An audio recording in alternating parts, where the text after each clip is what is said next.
So I was watching an MKBHD video recently, and he was talking about how you should never buy a product based on the promise of future updates. And I subscribe to that mentality almost wholeheartedly. There's one device, and it's the one we're talking about today, that seems to want to make itself the exception to the rule because of the way that it has handled itself for the past almost 4 years. And that device is the iPad Pro. And I recently got the M1 iPad Pro, and I'm going to talk about why I feel like that is the one device that is the exception to the rule. So let's talk about it. So anytime a new iPad Pro comes out, there's always this wave of reviews that drops, and they talk about how much more powerful it is and how all the new features are great and how far ahead of the competition it is. And then they inevitably get to the part where they talk about software. And the tune is always the same. They talk about how the version of iOS or iPad OS that was on the last version of the iPad is the same version as what's on the new generation, and the limitations carry over, but because it's so much more powerful, the limitations are bigger, yada, yada, yada. And if you think about it, this is the only device in Apple's lineup that does this. I mean, before we could even try out the M1 Max, Big Sur was already out. Before the iPhone 12 came out, we already had iOS 14. Even watchOS does this. So why is the iPad like this? I don't know, but it's the reason why I feel like this mentality of don't buy based on future updates leaves the iPad in this really kind of weird spot.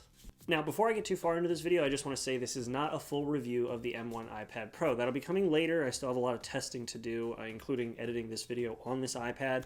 And I've also got a video planned for why I think the HomePods failed that will be coming out at some point later next week. So make sure to like and subscribe if you like this content. But anyway, back to the rest of the video. To fully understand why I think that the iPad Pro is pretty much the only device in Apple's lineup that we can sort of trust to get future updates, we need to go back to 2018 when the first generation 11-inch came out and when the third generation 12.9-inch came out. Now, when these devices came out, they were years ahead of the competition. In fact, there are still tablets that are struggling to keep up that are within the same price point. And really, if I didn't need more screen real estate, I probably wouldn't have even upgraded my 11-inch iPad Pro. But I've replaced my laptop with iPads at this point, so screen real estate for me was a bit more important. But these things come out and they have a beautiful big high refresh rate display, which, to be fair, the high refresh rate was on the previous generation, but now there's no forehead or chin. You just have one giant display. You have USB-C for the first time on an iPad, which is awesome, and it's technically full spec USB-C, but I'll talk about that in a minute. You have these big, loud, crisp quad speakers on either side of the device, and you have the insanely powerful A12X chip, which really the A14 and the iPhone only just caught up with, so take that for what you will. The only catch is that these new iPads only shipped with iOS 12, and it's probably been a while since you guys have used iOS 12, so let me remind you why that was such a big deal, or why it was such a limitation, rather. Split screen. It was there, super limited. File browsing. You had no file browsing. You could not do squat with these iPads when it came to file browsing, which was good because there was no external device support, meaning that if you wanted to plug something into that fully spec'd out, completely capable USB-C port, you couldn't. You basically have a lightning port, but with the shape of USB-C. So that sucked. Then we go to WWDC the same year, and here comes iPadOS 13, and we get a file browser. Better than nothing. It's not great, but it's there. Improved split-screen multitasking. You can actually have Apple's iteration of a floating window, so technically you can have 3 things on screen at once. Badass. And finally, you can plug in a regular old USB-C thumb drive or hard drive into that port and use it. That also allowed for things like docks for full-size USB plugs. Thank God. And this trend continued generation after generation. Now we cut to this generation's iPad Pro, and we have the same design as the last generation, same accessories, but now we have a massively improved display on the 12.9-inch version. We have USB 4 and Thunderbolt 3 support out of the USB-C port, and we have the groundbreaking M1 chip, all still running iPadOS 14.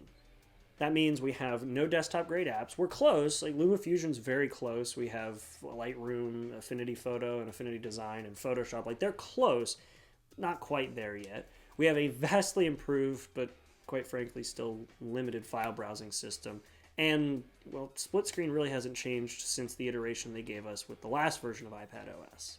These limitations mean that the M1 MacBook Pro is criminally underutilized. I've seen this thing outperform i9 processors. I did an entire video talking about why I bought a second Mac Mini. Check it out over there. It outperformed my spec'd out i9 MacBook Pro. It's that powerful, and we have one in a tablet, for God's sakes. But here's where we get back to the point that I was trying to get across at the start of the video. Apple has essentially made a beast on a chain with this new iPad.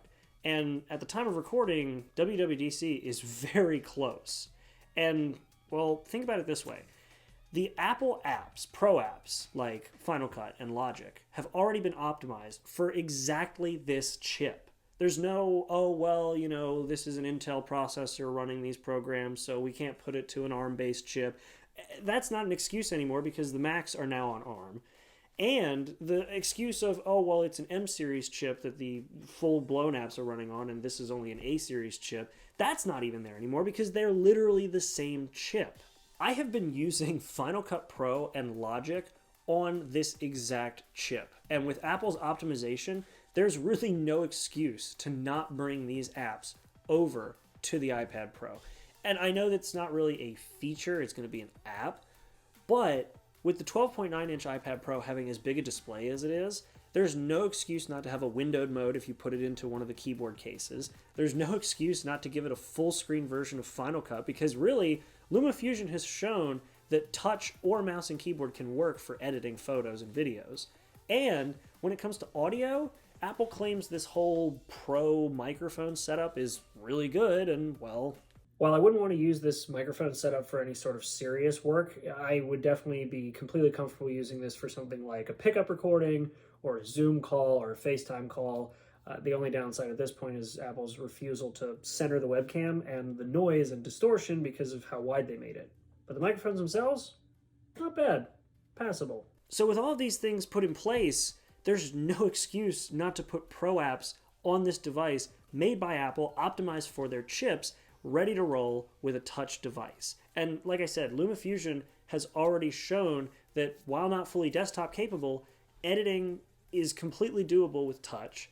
And really, we've got recording apps like GarageBand that have shown that touch music editing is very easily a thing. Fun fact I forgot to mention, speaking of GarageBand, that entire background track that always plays in most of my videos and the one that plays at the end was entirely composed on an iPad Pro. So there you go. Music is capable of being produced on an iPad. Just saying. So what's going on, Apple? Like, where's our touch-capable Final Cut? You have no excuse anymore. So yeah, at the end of the day, I agree with MKBHD saying that you should not buy a product with the promise of future updates because really a promise from corporations like Apple could really be anything. But with the way the iPad has been going for several years, I feel as though buying it with the promise of future updates is pretty much the only product that you can do that with and be fairly confident that you will actually get those future updates that take advantage of the hardware. And even then, the hardware is so far ahead of what the software needs that support-wise, it's going to be around for years. So yeah, here's hoping that all of us creative pros out here will finally get Apple-optimized Creative Pro apps on the iPad like Logic and Final Cut, and that when it comes to file management, web management, window management, all of that stuff, that the next version of iOS will actually add a more laptop-like experience to the iPad Pro. Tim Cook, we're waiting. Please don't make a fool out of me. Anyway, guys, I hope you enjoyed this video. It was edited entirely on this iPad, so hopefully it doesn't look too weird. I did my best, but we'll see. Anyway, thanks for watching. I hope you guys enjoyed this. Make sure to like and subscribe for more Mac content, more Mac OS, iPad OS, M1 content. The M1 stuff seems to be the most popular. But anyway, that's it. Thanks for watching, guys, and I'll see you all in the next video. Make sure to be there and have a good one.